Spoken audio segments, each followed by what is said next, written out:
기스의 아들 사울이 뽑혔으나 하는 제목으로 말씀을 증거하겠습니다. 오늘 본문에 보면 사사시대가 이제 막을 내리고 왕정시대로 접어들면서 왕정시대의 첫 번째 왕이었던 이 사울이 등극하는 내용이 기록되어져 있습니다. 이스라엘 백성들은 왕을 세우기 원하지만 사무엘과 하나님은 사실 그 왕 세우는 것을 별로 그렇게 환영하지 않고 싫어하셨습니다.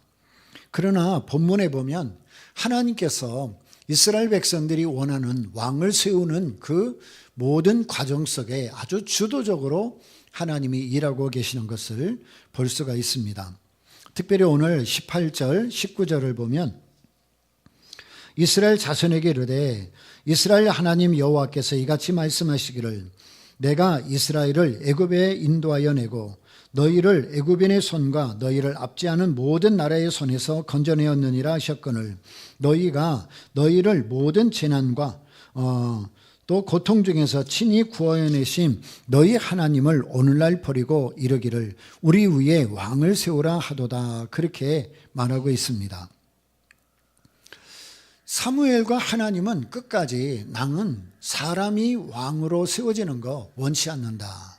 분명히 밝히고 있습니다. 그러나 이스라엘은 완강하게 이스라엘 왕을 세워달라고 요청을 하자 이제 하나님께서 사무엘에게 더 이상 화내지 말고 그들이 원하는 대로 해줘라. 그러면서 이제 제비뽑기를 시작합니다. 각 지파별로 1000명씩 불러서 제비를 뽑았어요. 그랬더니 베냐민 지파가 뽑혔습니다. 베냐민 지파 가운데 또 제비를 뽑았더니 마드리의 가족이 뽑혔습니다. 그리고 또 제비를 뽑았더니 기스의 아들 사울이 뽑혔습니다. 근데 오늘 성경에 보니까 그 제비 뽑기를 해서 마지막 왕으로 최후 선택된 이 사울은 그 자리에 없었다. 그리고 그 뒤에 보면은 행구 사이에 숨었느니라 그렇게 말씀하고 있습니다. 근데 사무엘상 9장에 보면 사울은 이미 은밀한 가운데 사무엘로 하여금 기름 부음을 받은 사건이 기록되어 있습니다. 하나님이 사울을 내정하시고 그리고 사울과 사무엘을 만나게 해서 왕으로 세우게 했던 겁니다. 하지만 이것은 공식적인 어떤 왕으로서 기름 부음을 한 것이 아니었기 때문에 다른 사람은 아무도 그 사실을 몰랐습니다. 사실 사울은 자기가 왕이 될 것이라는 것에 관해 전혀 기대도 안 하고 상상도 안 했습니다. 그는 자신이 아버지가 잃어버린 나귀를 찾으려고 여러 길을 나섰는데 사흘이나 열심히 찾았지만 결국은 찾지 못해서 이제 집으로 돌아가려고 그러는데 같이 갔던 종인 사환이 우리 그러지 말고 하나님의 사람 선지자에게 가서 한번 물어봅시다. 도대체 어디 있는지 한번 가르쳐 달라고 물어봅시다. 그러면서 그 종으로 인하여 사울이 사무엘을 만나게 됩니다. 그런데 하나님은 이 사무엘에게 이미 이 모든 일이 되어질 것에 관하여 말씀하시고 사무엘이 사울을 만나자 하나님이 말씀하신 대로 기름 부음을 허락하고 그리고 왕으로 세웠던 것입니다. 근데 사울이 기름 부음을 받으며 왕이 될 것이라는 이야기를 듣고 굉장히 놀랍니다.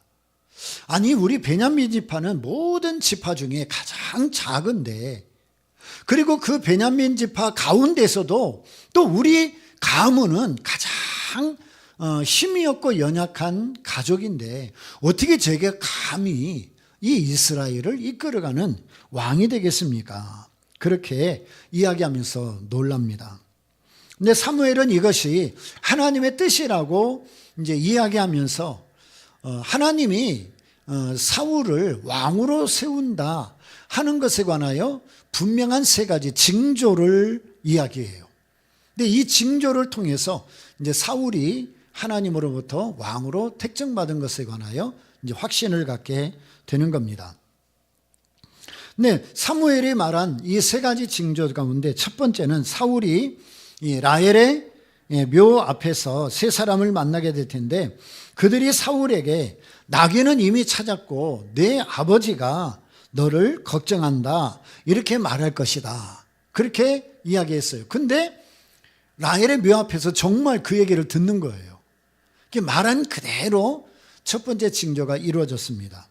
그리고 두 번째로는 베델로 올라가는 길에 세 사람을 만나게 될 텐데, 한 사람은 염소 새끼 3마리, 또 한 사람은 떡 3덩어리, 그리고 또 한 사람은 포도주 가죽 부대 하나를 가지고 있을 텐데, 이 사울에게 떡 2덩이를 주게 될 거다, 그렇게 이야기해요. 근데 그건 역시도 그대로 이루어집니다. 그리고 마지막 세 번째로는 사울이 하나님의 산에서 내려와 성읍으로 들어가게 되는데, 그때 선지자 무리들을 만나서 그들이 악기를 들고 노래하면서 또 예언하고 또 그러면서 이렇게 내려오는데, 이 사울 역시도 그때 새 영을 받아서 예언하게 될 거라고 이야기했어요. 그런데 사울이 정말 성령에 우리로 말하면 충만해져서 예언을 하게 돼요. 그러니까 사람들이 그래요. 사울도 예언했냐, 그렇게 할 정도로 깜짝 놀라요. 근데 이 역시도 말씀한 대로 이루어지는 겁니다. 이 세 가지 징조를 그대로 이루어지는 것들을 보면서 이제 사울이 하나님으로부터 자기가 왕으로 택함 받았던 것에 관하여 이제 마음으로 받아들여지게 되는 것입니다. 좀 이 모든 과정을 보면 하나님이 왕으로 인간의 왕을 세우는 것에 관해 그리 기뻐하진 않았지만, 그들이 원하는 대로 사람의 왕을 세우면서 오히려 하나님이 잘못되게 선택하지 않도록 하나님이 주도적으로 일하시고, 하나님이 제비 뽑아 왕으로 선택될 때 자기가 너무 두려워서 그 자리에 있기조차 어려워 행구 뒤에 숨을 만큼 사실은 겸손했던 사울을 하나님이 택정해서 첫 번째 왕으로 세워가는 것을 보게 되어집니다. 자, 근데 우리 앞에 사무엘상 9장 17절에 보면 이렇게 말씀해요. 자, 바로 앞에 사무엘상 9장 17절에 보면, 사무엘이 사울을 볼 때 여호와께서 그에게 이르시되 보라, 이는 내가 내게 말한 사람이니 이가 내 백성을 통할하리라 하시니라. 여기 통할한다는 것은 이제 다스리는 왕이 될 거다, 이렇게 이야기해요. 근데 이게 누가 얘기한 거예요? 하나님께서 사무엘에게 말씀하는 거예요. 그러니까 이미 하나님께서 사무엘에게 이미 택한 자를 알려주고 있는 것입니다. 또 10장 24절을 보면 오늘 우리가 읽은 사무엘상 10장 24절에 사무엘이 모든 백성에게 이르되 너희는 여호와의 택하신 자를 보느냐, 모든 백성 중에 짝하리가 없느니라니 모든 백성이 왕의 만세를 외쳐 부르니라. 하나님이 이스라엘의 왕으로서 통치하시고 모든 주권을 행사하셨지만, 이제 사무엘의 아들들이 그 사무엘을 따라 행하지 아니하고, 그리고 불법을 행하고 뇌물을 받고 잘못된 판결을 하고, 그러면서 이스라엘 백성들이 우리도 인간 왕을 세우자, 이제 거기까지 가게 된 거예요.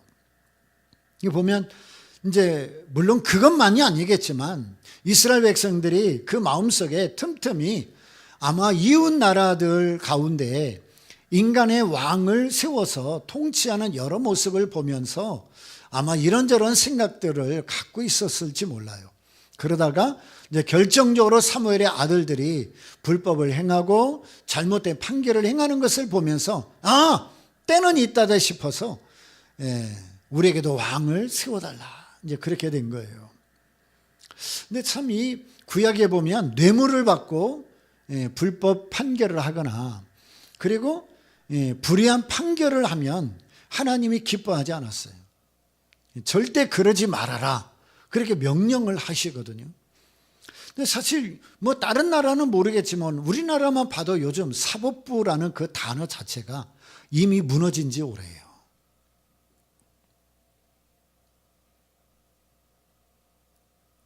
이미 초등학교 아이들도요, 하도 판사들이 욕을 먹고 그냥 재판하는 것들에 관해서 이런저런 이야기가 나오니까 이제는 초등학교 아이들조차도 별로 판사에 관해서 존경심이 없어요. 옛날에는 판사 그러면 존경받고 그리고 선망 직업 중에 하나잖아요. 최고의 직업이고 명예잖아요. 근데 요즘에 아이고,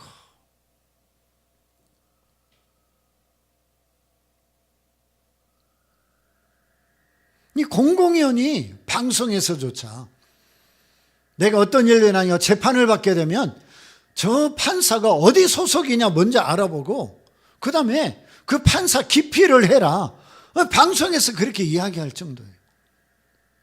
요즘 계속 재판이 이루어지는 거 보면 우리 국민들 우라통 터지게 하잖아요. 정말 화병이 날 정도예요. 적어도 대법관 또는 판사 정도 되면 정말 국민들이 좌나 우로 치우치지냐고, 야, 정말 저 판사 양심적이다. 정말 법대로 했다. 정말 깨끗한 분이다. 야, 정말 재판장답다. 정말 판사답다. 이래야 되는데 재판이 끝나고 나면 그저 공격해대고 그냥 어쩌니 저쩌니 그러면서 나라를 그냥 박살내버려요. 오늘 또 오후에 뉴스를 보니까 야당의 후보가 원래 15일 날 재판받기로 돼 있는데 6월 18일 날로 한 달을 옮겨놨더라고. 무슨 의미가 있어요? 예를 들어 대통령 되고 나면 일주일 안에 모든 재판 하지 못하도록 법안을 만들어서 다 하겠다고 그랬는데 이미 지금 국회에 법사위는 통과돼 있어요. 대통령 되면 대통령에게 재판하는 모든 것 일체 못하도록 이미 법사위에는 통과가 돼버렸고 그게 이제 본회의가 아직 안 올라갔지만 그냥 통과하면 돼요. 올려놓고 그냥 두드리기만 하는데 왜 거기가 180명이 넘잖아. 151명만 찬성하면 그냥 되어지는 법안들이니까 그냥 올려놓고 때만 기다리는 거예요. 때만. 그냥 회부해놓고 치기만 하면 되는 정도로 다 해놔버렸어요. 그리고 고등법원 판사들은 이번에 야당에서 15일 날 한다고 그러니까 12일까지 연기하지 않으면 전부 탄핵해버리겠다. 그래 보니까 오늘 한 달 뒤로 다 연기해놨죠. 판사들이 탄핵한다니까 이거 안 되겠구나. 그러고 다 옮겨놔버렸어요. 이런 상황에서 이게 지금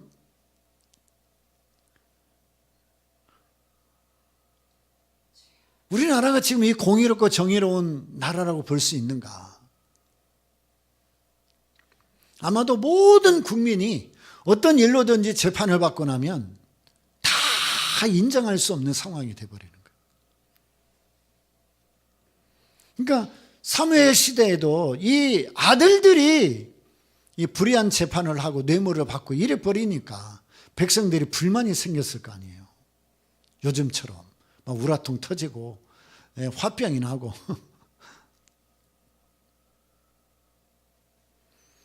근데 그게 이제 왕을 세워달라는 것으로 연결이 되고 만 겁니다. 근데 어쨌든 하나님께서 기뻐하는 일은 아니었지만 이스라엘 백성들이 워낙 요구를 하니까 사무엘로 하여금 들어줘라. 그들이 원하는 대로 해줘라.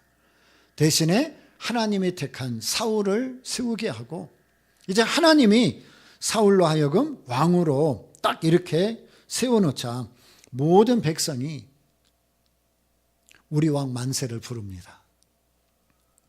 하나님이 왕으로 통치할 때는 한 번도 감사한 적이 없는 백성이 인간을 왕으로 세워놓으니까 만세 만세 만세 하는 거예요.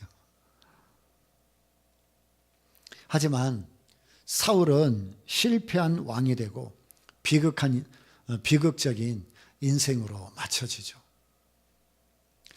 참 이해하기 어려운 일들이에요. 하나님이 택하여서 세운 왕이잖아요. 근데 왜 끝까지 하나님은 그를 돌봐주지 않으실까? 물론 그 안에 불순종하고 하나님 뜻대로 행치 못한 것이 있고, 그래서 하나님의 성령이 사울에게서 떠나니까 악신이 들어가고 뭐 이런 여러 가지 과정들은 있지만, 그럼에도 불구하고 여러분, 사울만 불순종합니까? 우리는 불순종 안 해요? 사울만 불의를 행합니까? 우리는 불의 행하지 않나요? 사울만 죄를 짓습니까? 우리는 죄를 짓지 않나요? 사울도 불순종하고 그 다음에 죄를 짓고 자기 마음대로 행하는 것처럼 오늘 우리도 그러거든요. 근데 하나님은 이 사울은 버리시고 오늘 저와 여러분은 안 버리고 계시잖아요. 사울이나 우리나 대등소이예요. 뭐 사울은 대단한 죄를 짓고 대단히 불순종하고 뭐 엄청난 죄를 지은 인간으로 여기지만, 여러분 사울 앞에 서보면 우리가 더하면 더했지 부족하진 않아요. 근데 하나님은 사울을 버리셨다고 그랬고, 그보다 더한 우리는 오늘 버리지 아니하시고 이 세상 어떤 것도 하나님의 사랑에서 끊을 수 없으리라 선언하시면서 그 누구도 정죄함이 없다고 말씀하시고, 내가 끝까지 너희들을 책임지고 포기하지 않겠다 말씀하고 계시잖아요. 욥을 보세요. 원치 않는 고난의 터널 속에 들어가서 얼마나 고난을 받아요. 믿음이 없어서 그랬나요? 그 죄를 지어서 그랬나요? 그가 불의를 행하고 불순종해서 그랬나요? 아니요. 그는 누구보다도 동방에서 가장 의로운 자요, 거룩한 자요. 혹시나 자녀들이 죄질까 봐 생일날에도 번제를 드릴 만큼 얼마나 자기 자신을 쳐서 복종했는지 몰라요.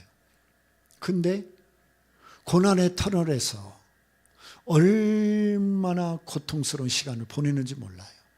도대체 왜? 예수님은 하나님이신데 인간의 몸을 입고 이 땅에 오십니다. 그리고 십자가에 달려서 모든 부끄러움을 당하고 모욕을 당하고, 그리고 결국은 십자가에서 죽음을 당하십니다. 여러분, 이런 일련의 모든 일들을 보면 이해가 되십니까? 솔직히 우리는요, 하나님이 성경을 통해서 우리에게 말씀하시는 것들만 해도 이해할 수 없는 게 너무 많아요. 다른 건 고사하고, 아니 나 같은 자가 뭐라고 나를 포기하지 않고 중단하지 않고 나를 끝까지 책임지고 나를 사랑한단 말인가? 여러분 이해되세요? 여러분은 하나님 앞에 사랑받을 만한 분이세요? 여러분은 하나님 앞에 거룩한 자로 인정할 만큼 경건하세요? 여러분은 하나님이 기뻐할 만큼 말씀에 순종하고 계세요? 여러분은 하나님이 칭찬할 만큼 믿음으로 살아가고 계세요? 전혀 죄와 허물이 없으신가요? 내가 하나님 앞에서 떳떳할 만큼, 내가 큰 소리 칠 만큼 여러분은 완전하신가요? 여러분 누구도 이 질문에 예라고 대답할 사람이 한 명도 없어요. 정말이지. 우리가 다 그런 사람들이라고요. 근데 어떻게 하나님은 그런 우리를 포기하지 않고 우리를 끝까지 사랑하시고 책임진단 말인가? 사실 우리는요, 하나님의 지혜를 이해할 수가 없어요. 하나님의 주권을 이해할 수가 없어요. 하나님의 사랑을 이해할 수가 없어요. 하나님의 뜻을 이해할 수가 없어요.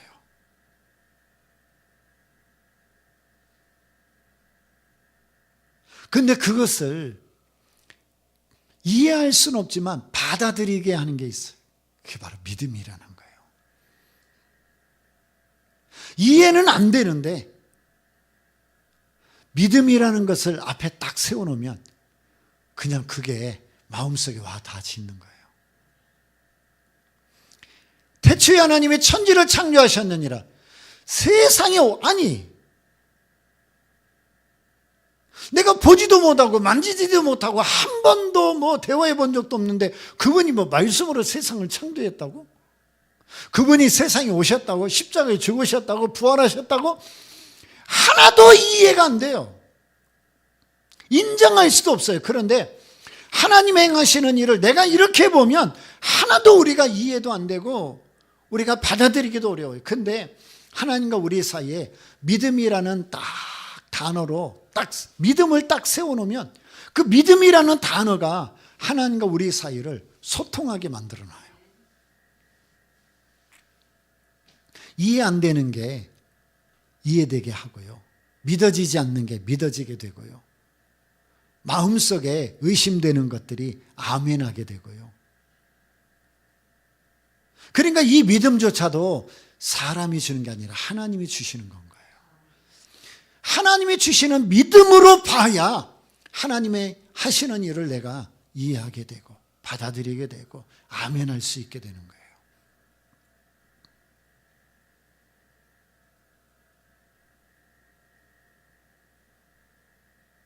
정말 우리는 하나님이 하시는 모든 일을 이해되지 않는다고 포기하지 마시고 하나님, 저에게 믿음을 주세요.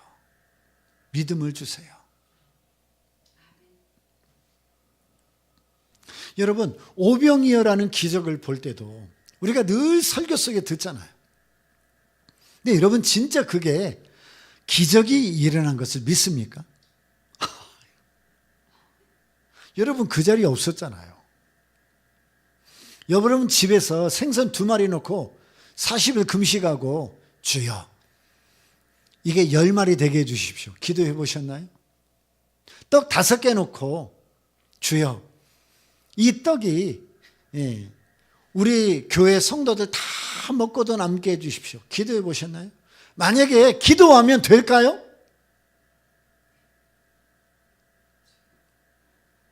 우리가 그 현장에도 없었고 내가 기도해도 안 일어나는 일이고 근데 여러분 그걸 어떻게 믿어요? 그러니까 우리 이성으로는 그게 믿어지지 않는 거예요. 2000년 전의 사건이잖아요. 근데 그게 기록되어서 우리한테까지 왔는데 우리는 그거를 설교를 들을 때 아멘 합니다. 왜요? 우리 앞에 믿음이라는 게 있으니까 그런 거예요.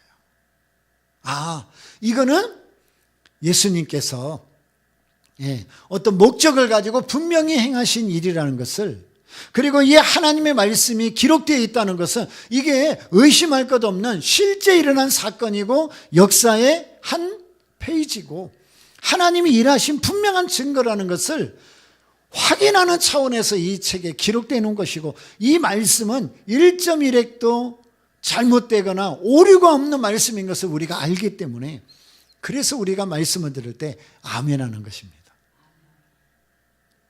목사님이 설교하면서 우리에게 오병이어 같은 기적이 일어날 줄 믿습니다. 그러면 여러분 아멘 하잖아요. 근데 여러분 아멘 한다고 집에서 생선이 2마리가 4마리가 돼요. 뭐 고등어가 3마리가 돼요.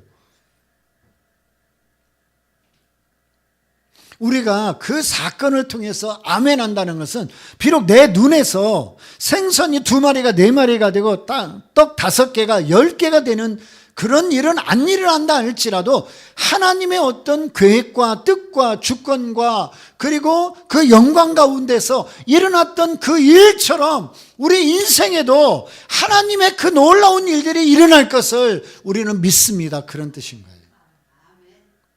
그 사건이 그대로 일어나지 아니한다 할지라도 하나님의 행하신 일처럼 하나님의 손으로 하나님의 능력으로 하나님의 권능으로 행하신 것처럼 우리 인생에도 그렇게 일하실 하나님을 우리는 믿습니다. 그거예요.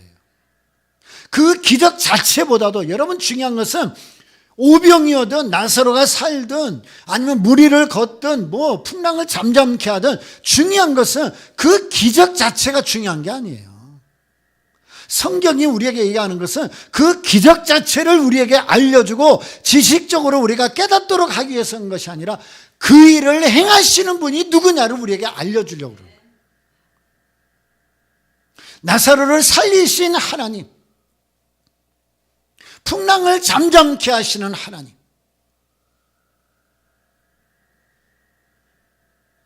오병이의 기적을 행하시는 하나님. 성경은 그 일들을 행하시는 하나님이 어떤 분이신가를 우리에게 가르쳐주고 그 하나님이 너의 하나님이다, 이거를 우리에게 말하고자 하는 거지 기적을 이야기하려고 그러는 게 아니에요. 그래서 우리가 그런 말씀을 들을 때 아멘 하는 것은 기적 자체를 우리가 어떤 상상하고 기대하는 것보다는 그 일을 행하신 하나님을 믿습니다. 그리고 그 하나님을 인정합니다. 그리고 그 하나님이 나의 하나님인 것을 고백합니다. 그런 차원에서 우리가 아멘 하는 겁니다. 자, 우리 앞으로 조금 가면 사무엘상 2장이 나와요. 2장 1절로 8절을 보겠습니다. 우리 한나 이야기인데 조금 내용이 길지만 사무엘상 2장 1절로 8절 제가 빨리 읽을게요. 한나가 기도하여 가로되 내 마음이 여호와를 인하여 즐거워하며 내 뿔이 여호와를 인하여 높아졌으며 내 입이 내 원수들을 향하여 크게 열렸으니 이는 내가 주의 구원을 인하여 기뻐함이니이다. 여호와 같이 거룩하신 이가 없으시니 이는 주밖에 다른 이가 없고 우리 하나님 같은 반석도 없으십니다. 심히 교만한 말을 다시 하지 말 것이며 오만한 말을 너 입에서 내지 말지어다. 여호와는 지식의 하나님이시니라. 행동을 달아보시느니라. 용사의 wal은 꺾이고 넘어진 자는 힘으로 띠를 띠도다. 유족하던 자들은 양식을 위하여 품을 팔고 줄이던 자들은 다시 줄이지 않도다. 전에 잉태치 못하던 자는 7을 낳았고 많은 자녀를 둔 자는 쇠하가도다. 여호와는 죽이기도 하시고 살리기도 하시며 음부에 내리기도 하시고 올리기도 하시는도다. 여호와는 가난하게도 하시고 부하게도 하시며 낮추기도 하시고 높이기도 하시는도다. 가난한 자를 진토에서 일으키시며 빈핍한 자를 거름더미에서 드사 귀족들과 함께 앉게 하시며 영광이 위를 차지하게 하시는도다. 땅의 기둥들은 여호와의 것이라. 여호와께서 세계를 그 위에 세우셨도다. 아멘. 이 8절의 마음을 우리 표현으로 한마디로 딱 요약하면 이거예요. 생사화복을 주관하시는 하나님. 우리가 기도할 때 그 얘기 많이 하잖아요. 생사화복을 주관하시는 살아계신 하나님. 여러분, 우리가 믿는 하나님은 죽이기도 하시고 살리기도 하시고 음부에 내리기도 하시고 올리기도 하시고 가난하게도 하시고 부하게도 하고 낮추기도 하고 높이기도 하고 가난한 자를 진토에서 일으킨 빈핍한 자를 거름더미에서 들게 하시고 귀족들과 함께 하시고 영광 위를 차지하시게 하시고 땅의 기둥들은 여호와의 것이라. 여호와께서 세계를 그 위에 세우시는 하나님이시다. 세상 모든 만물을 창조하시고 하나님의 뜻대로 운행하시며 하나님의 형상대로 지음받은 우리를 그냥 살아가게 하는 것 같고 우리가 우연히 그냥 하루하루를 지나가는 것 같지만 절대 그렇지 않다. 오늘 하루 우리가 살아가면서 뭐 대단한 일이 없고요, 뭐 유명한 일이 없고요, 엄청난 일이 없었다 할지라도 그래서 그냥 또 하루 지나가네 라고 생각할 수는 있지만 아니요. 오늘 하루도 눈 뜰 때부터 지금 이 순간까지도 하나님의 세밀한 손길과 그 뜻과 그 계획 가운데 우리가 살아온 거예요. 우리가 볼 때는 굉장히 평범했고 아무 일도 없었고 대단한 일 없었고 엄청난 일 없었고 기적이 없었고 능력 나타남도 없었던 하루 같지만 사람을 만나거나 어디를 방문했거나 무슨 일을 했거나 어떤 기도를 했거나 어떤 일을 계획했거나 무엇을 먹었거나 이런 모든 것들이 그냥 평범하고 우연한 것 같지만 그러나 그 모든 사사로운 것 하나까지도 다 하나님이 주관하시고 우리 인생 가운데 펼쳐주시고 그래서 우리 인생의 주인 되심을 오늘 하루를 통해서 나타내신 겁니다. 그러니까 오늘 또 저와 여러분이 그냥 우연히 하루를 지나간 삶이 아니라 하나님의 특별한 은혜와 은총과 사랑 속에 살아간 하루인 거예요. 그러니까 오늘 집에 가서 일기를 써야 돼요, 안 써야 돼요? 집에 가서 잠자기 전에 감사합니다 해야 돼요, 안 해야 돼요? 해야 되는 거예요. 왜? 대단한 일이 없어도 오늘 하루 살아가는 가정 가운데 하나님이 함께 하셨기 때문에. 우리 흔한 말로 그러잖아요. 여러분, 평범하게 사는 게 얼마나 어려운지 아세요? 요즘 세상 보면 너무 힘들고 막 사건 사고가 많잖아요. 그런데 그 가운데서도 별로 큰일 없이 평범하게 하루를 살았다. 대단한 기적인 거예요. 우리는 그냥 평범한 하루를 살아갔다고 생각하지만 이 대단한 하루를 살아간 거예요. 우리가 대단한 하루. 교통사고 안 당했고, 돈 뺏기지 않았고, 어디 가서 어려움을 당하지 않았고. 여러분, 이런 평범한 삶이요, 이게 굉장한 은혜인 거예요.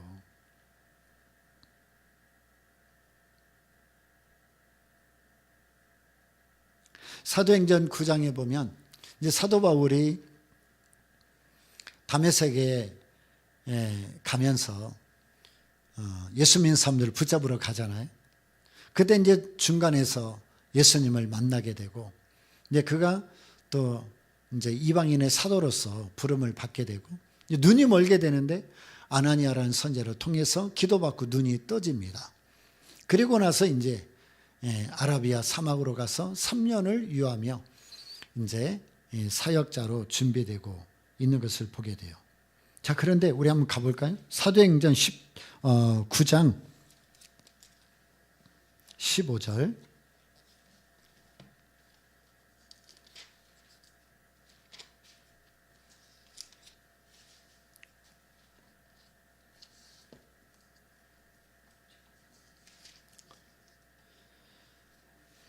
자, 사도행전 9장 15절 보니까 주께서 가라사대 가라, 이 사람은 내 이름을 이방인과 임금들과 이스라엘 자손들 앞에 전하기 위하여 택한 나의 그릇이라.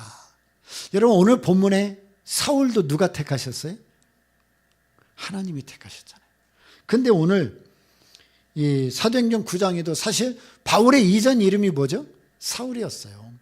근데 사울은 이제 히브리식이고 바울은 이제 헬라식 이름인데, 거기 보니까 양쪽 다 택하셨어요. 근데 구약의 사울은 버림을 받았고, 근데 겸손한 가운데서 가장 연약한 지파 가운데 그 가문에서 택함을 받았는데 버림받았어요. 그런데 오늘 이 사울이라고 하는 바울은 어때요? 예수 믿는 사람들을 잡아 죽이며, 그리고 감옥에 가두며 혈기등등하여 자기 유대교인 종교에 열심을 내고 막 예수 믿는 사람들 잡아들이는 게 일생의 사명인 것처럼 살았더라. 구약의 사울은 앞에는 좋았는데 뒤에가 꽝이야. 근데 이 신약의 바울은 앞에는 그냥 혈기 등등해서 사람이 앞이 보이지 않을 정도로 막 설치고 다녔는데 뒤에는 어때요? 얼마나 하나님이 영광스러운 사역자로 사용했는지 몰라요.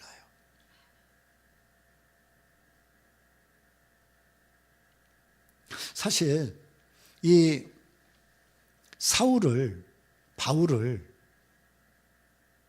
이방인의 사도 정도로 쓰려면 우리나라 최고로 좋은 신학교에서 공부하고, 그리고 미국에 유학 가서 석박사 다 하고, 그 논문이 세계적인 논문으로 인정을 받아서 막 세계 모든 출판사에서 우리가 하겠다 막 난리를 치고, 석학 중에 석학, 최고의 신학자, 막 이런 타이틀을 딱 얻게 해가지고 와가지고 다 내려놓고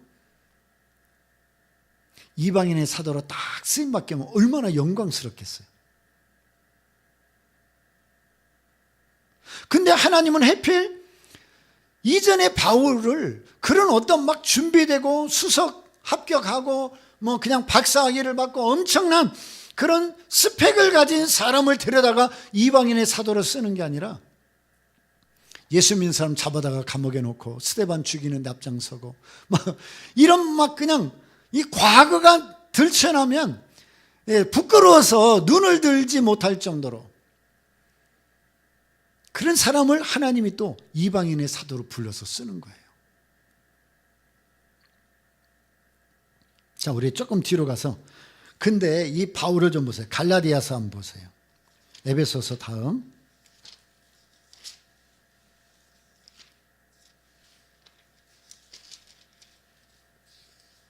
고린도후서, 에베소서, 고린도후서, 갈라디아서 1장 11절로 17절을 보시겠습니다.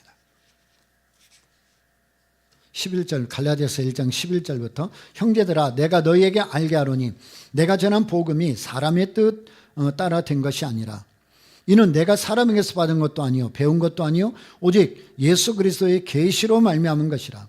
내가 이전에 유대교에 있을 때에 행한 일을 너희가 들었거니와 하나님의 교회를 심히 핍박하여 잔해하고 내가 내 동족 중 여러 영갑자보다 유대교를 지나치게 믿어 내 조상의 유전에 대하여 더욱 열심히 있었으나 그러나 내 어머니의 태로부터 나를 택정하시고 은혜로 나를 부르시니라. 그 아들을 이방에 전하기 위하여 그를 내 속에 나타내시기를 기뻐하실 때에 내가 곧 혈육과 의논하지 아니하고 또 나보다 먼저 사도된 자들을 만나려고 예루살렘으로 가지 아니하고 오직 아라비아로 갔다가 다시 다메섹으로 돌아갔노라. 여기 보니까 이 바울의 과거 행적을 보면 자기 종교인 유대교에 열심이었다. 근데 하나님이 나를 택하여 주셨다. 자, 요 내용을 가지고 우리 디모데전서로 가보겠어요.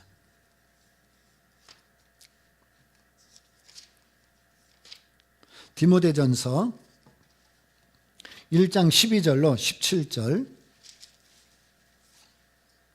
디모데전서 1장 12절부터 17절.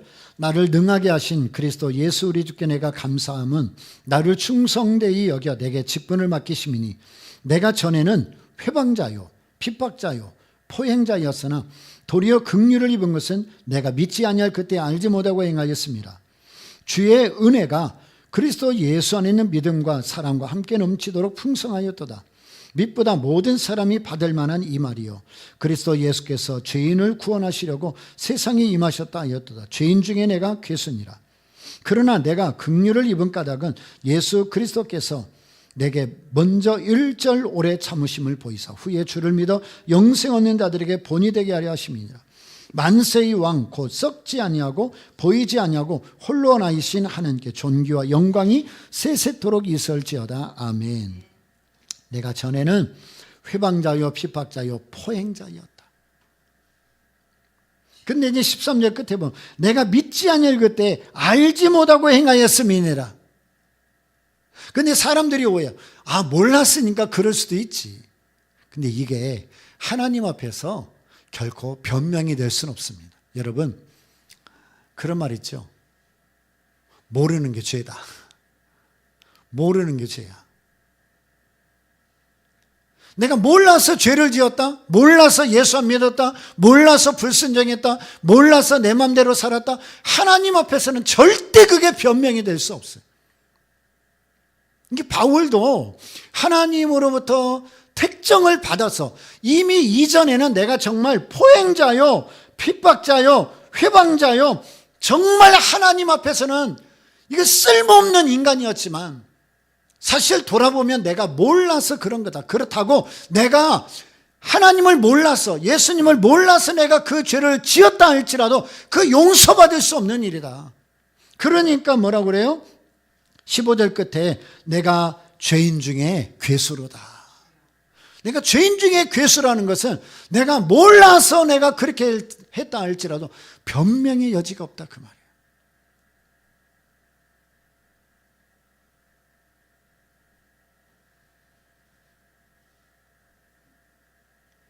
그래서 바울은 자기 동족들도 유대교 안에 있으면서 예수를 믿지 않으므로 구원받을 수 없는 모습을 보며 내가 전에 유대교 안에서 종교적 열심을 가지고 엄청난 일들을 했는데 지금 와서 보니까 모르는 게 죄였더라.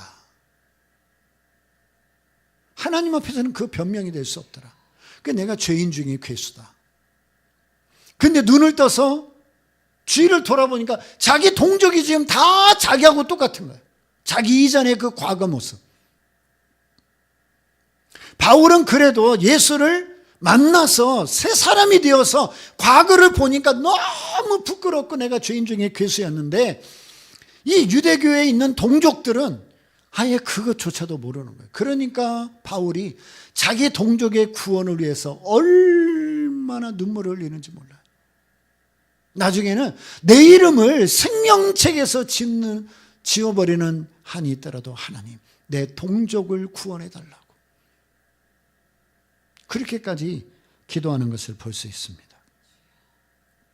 여러분, 우리가 이 세상을 살아가면서 하나님을 믿고 그 다음에 구원을 받아서 하나님의 자녀로서 살아가는 모든 과정에 지금 우리는 있습니다.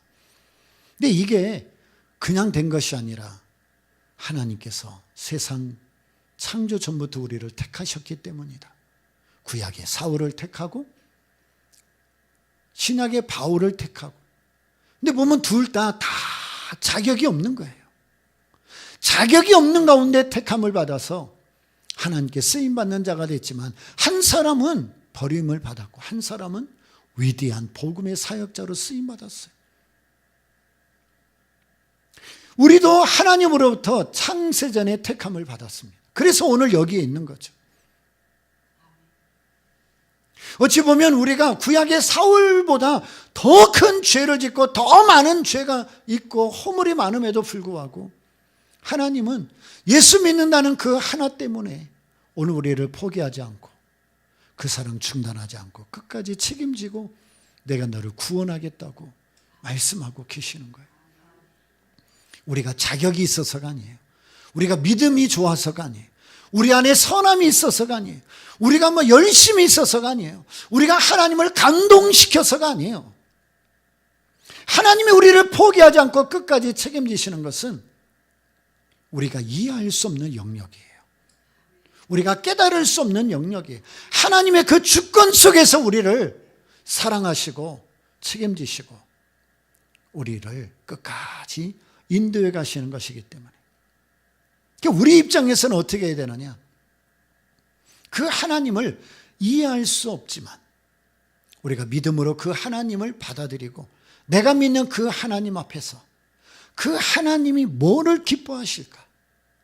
그 하나님의 말씀이 뭘 요구하시는가? 그 하나님이 오늘 나를 통해서 어떤 일을 하기 원하시는가? 내가 하나님 앞에 섰을 때 하나님이 영광 받으실 일이 뭔가? 그거를 좀 생각하며 그거를 좀 깨달으며 그거를 좀 마음에 품으며 살아가라고 말씀하는 거예요.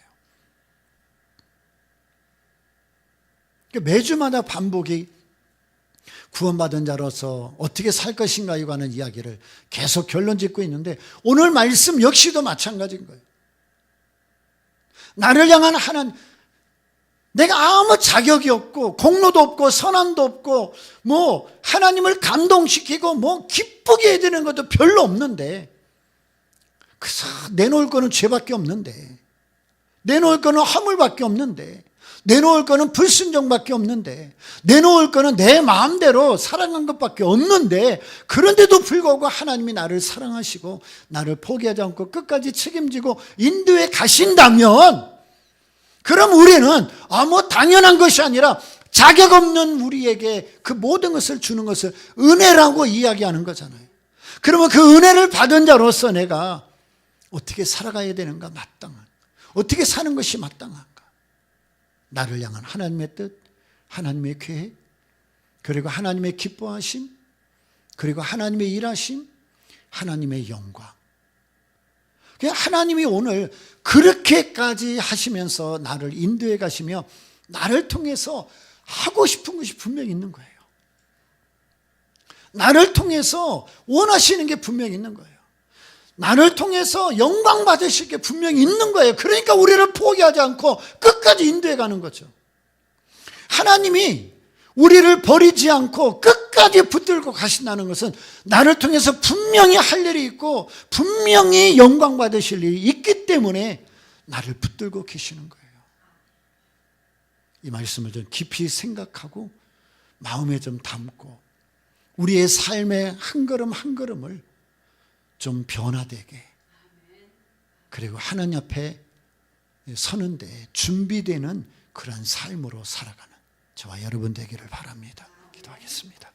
하나님 아버지, 예수 믿고 구원받은 자로서 마땅히 살아야 될 삶의 뜻이 있고 계획이 있고 하나님이 원하시는 바가 있음을 합니다. 우리의 한 걸음 한 걸음 하나님이 인도하시고 우리를 책임지시고 끝까지 붙들고 가신다면 분명 나를 향한 뜻이 있고 계획이 있고 그리고 이루실 것이 있고 받으실 영광이 있음을 알고 우리 인생을 낭비하고 허비하지 말고 한순간 한순간 한 걸음 한 걸음 그 하나님의 뜻에 맞게 하나님의 영광을 위해 살아갈 수 있는 우리 모두가 되게 하여 주옵소서. 예수님의 이름으로 기도드리옵나이다. 아멘.